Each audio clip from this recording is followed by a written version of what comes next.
What's Okay. the order of cheeses? What's the cheese order of operation in ziti? What's Is the there a most? cheese priority, a cheese hierarchy in ziti? Like I would say the mozzarella's at the top. I would You say need the that the gooey. mozzarella is at the top. Yeah, of course. Yeah. Yeah, Um I feel like a ziti that doesn't that like when you scoop into it, you want to mhm. pull away with like You stretchy gotta cheese bits. You want that like that Instagram shot in a You had ziti. I think. excellent yours has excellent cheese pulls. Like even on the like even after it'd been out for a Can you while, remind me? So mine, I think I cut it into cubes, and then you kind of you dice toss it them in there. around, you put Hmm. half in mixed, and then you put half on top. It Got is it. like a heart attack on a cracker. It's completely delicious.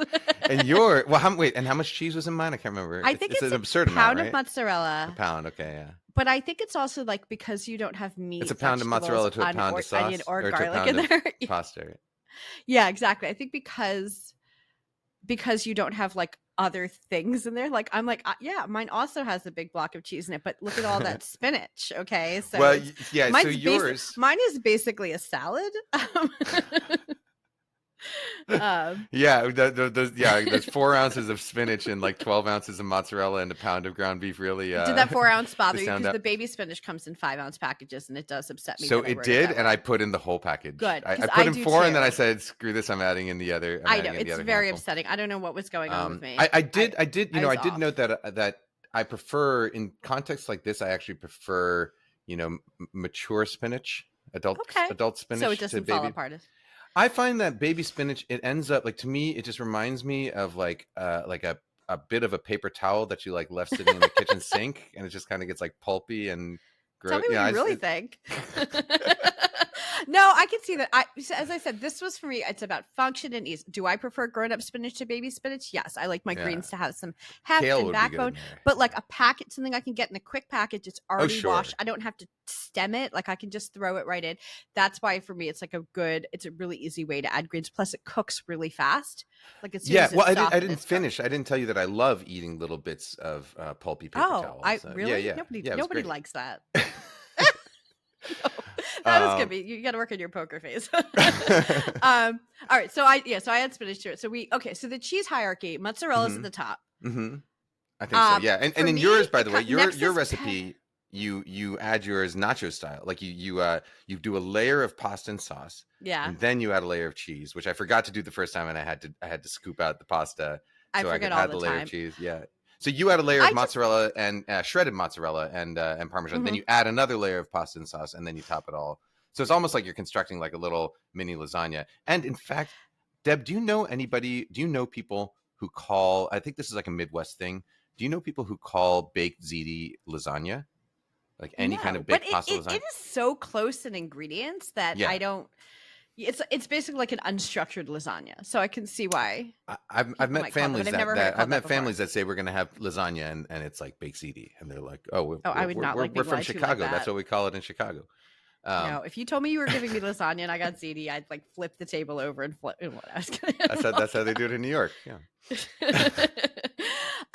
So in the hierarchy of cheeses, the three classic cheeses for ziti are hmm mozzarella, hmm Parmesan's pretty common. I use hmm Pecorino Romano because it's got a little more of a sharp bite. I like it better with the meat and the greens. I feel like it just wakes up more. hmm hmm And ricotta, except for your co-host doesn't like baked ricotta.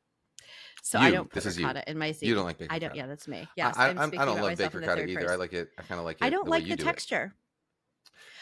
Well, I tend let's to talk put about it. I ricotta like real quick. And let's talk it's. specifically about the texture of ricotta, because it can vary a lot depending on what brand you're getting and what The type of brand. ricotta you're getting. You know, And I find a ricotta at the store that I like so much. It's a fina style ricotta, which is like a okay, fine. It's very really fine smooth looking. curd. Yeah, very fine curds. Yeah, exactly. And Got I'm it. sure you could do this just by blending the ricotta you get, but it doesn't Like have the whipping it in a chunkiness. food processor. But even then, to me, ricotta is a fresh cheese and Hmm. it's really good cold and fresh or room temperature and fresh. It's Where it creamy. And still when has you that bake it, creaminess. It gets a little yes. And I feel grainier. like you bake it, especially with acidic ingredients, and it just gets more curdy and dried. And Exactly. I Yeah. don't, but I Well, love a dollop of that fresh ricotta on my curdiness. finished pasta. I like a dollop at the end. I just don't need it baked inside. I like that too. I also like a dollop of ricotta on my pizza sometimes. Um, Yes.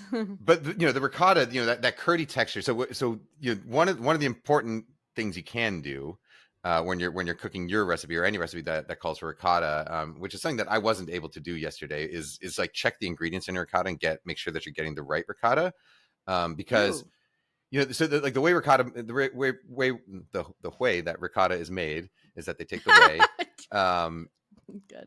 and they reheat it with an acid, right? So the whey left over from making a cheese, right? You reheat that with an acid so that any little bits of like stray protein that are still kind of straggling around there, they clump up together, and you strain that out, and that's your ricotta, right?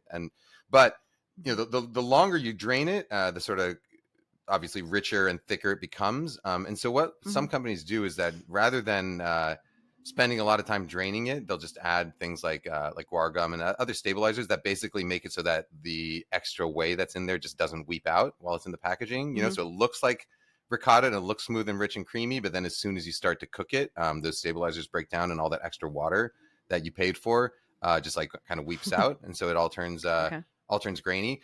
So if you look at your ricottas, like, and you have this issue where your ricotta turns like watery or grainy, if you make sure that Mhm. you buy a ricotta that doesn't have any sort of gums or stabilizers, like, so your ricotta should basically be milk or cream or whey, salt, and then some sort of like acid. It could either be like a vinegar or an added acid, or it could be some kind of like starter culture that's going to acidify I it. And wonder like if the those are really stuff the I only ingredients that use, you should be looking for in a ricotta. maybe And that's if why I there's like like this one.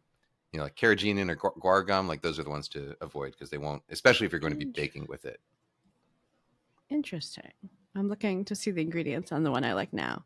It has pasteurized milk, starter, and a Uh-huh. trace of salt. Maybe That's that's why I found perfect. a There you single go. ricotta at this store. The Yeah. brand is, I'm going to say it wrong, Liuzzi, Louisi Okay. Yeah. cheese, and it's really good. I'm just mentioning Yeah. that just in case There's some like someone wants to see if nationally they can available find it. brands. It's just if you go to your supermarket and just look at the labels, you'll probably find at least one brand that will do you well. But And if you're unbothered by what you're buying at the store, just keep doing it. But this is just for keep people doing it. like you Sure. who Sure. really Yeah. don't like. Just Who keep don't doing like what you're that doing. texture. Yeah. No, you don't have to change anything if you like what's.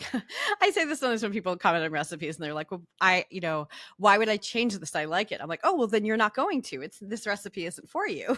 Right. It's for somebody else. This is somebody else's recipe you're eating." Sorry. Okay, so we've got the cheese heart, we've got the Parmesan, or I use pecorino. You've got ricotta, or in my case, not ricotta. Well, I don't Hmm. put it inside, and then you've got the mozzarella, which is very important for both a blistered gooey top and those cheese pulls that make it feel Hmm. decadent. And it also has some effect on holding everything together. But I wanted to mention that some classic recipes also contain an egg or two. Mine Hmm. doesn't, but yours contains two. Talk to Does us mine? about what.